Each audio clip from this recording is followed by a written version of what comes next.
Dalam hal penerapan hukum, tidaklah dibatasi oleh status apapun dan tanpa mengenal siapapun. Seperti salah satu kasus baru-baru ini yang dialami oleh seorang sutradara Pontigea dengan rekannya NH yang telah menjalani proses persidangan di salah satu pengadilan negeri.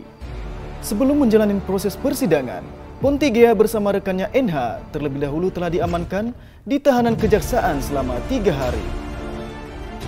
Kedua tersangka tersebut berkali-kali diperiksa dan dimintai keterangan lebih lanjut di ruang pemeriksaan.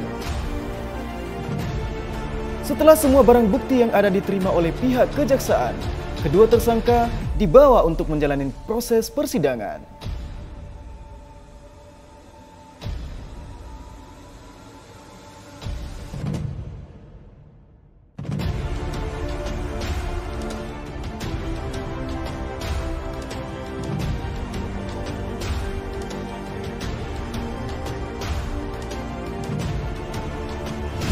Sebelum memasuki ruang persidangan, sutradara Pontigea terlihat gelisah, mungkin karena takut atau sedang menyesali perbuatannya.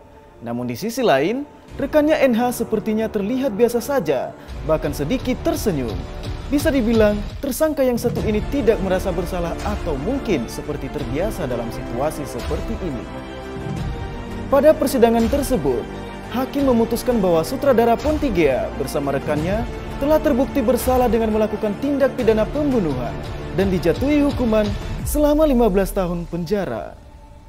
Menjatuhkan pidana kepada terdakwa dengan pidana penjara selama 15 tahun penjara.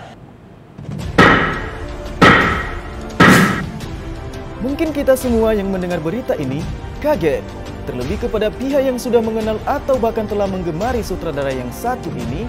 Namun faktanya memang begini, bahwa sebenarnya pada kejadian ini, sutradara Pontigea bersama rekannya NH hanya berperan sebagai tersangka atau terdakwa pada pembuatan profil Kejaksaan Negeri Gunung Sitoli. Di sela-sela pembuatan profil tersebut, sutradara Pontigea berinisiatif membuat konten singkat untuk memberi pemahaman kepada masyarakat yang menonton video ini agar jangan melakukan tindak pidana yang dimaksud. Iya, kemarin itu memang saya sedang membuat profil kejaksaan.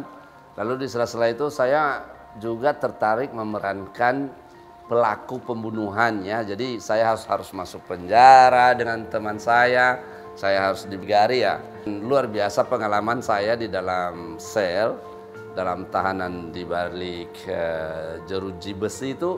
Saya ingin menyampaikan lewat video ini bahwa masuk sel itu atau masuk penjara itu sangat menyakitkan. Saya hanya 1 jam di dalam itu menunggu setting lokasi, setting alat-alat, tapi serasa betul-betul, aduh, luar biasa sakitnya.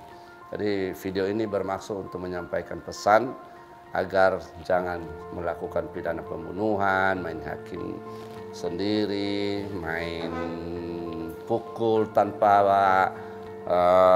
mempertimbangkan dampaknya ngeri sekali. Jadi semoga video ini bermanfaat bagi kita ya. Dadah.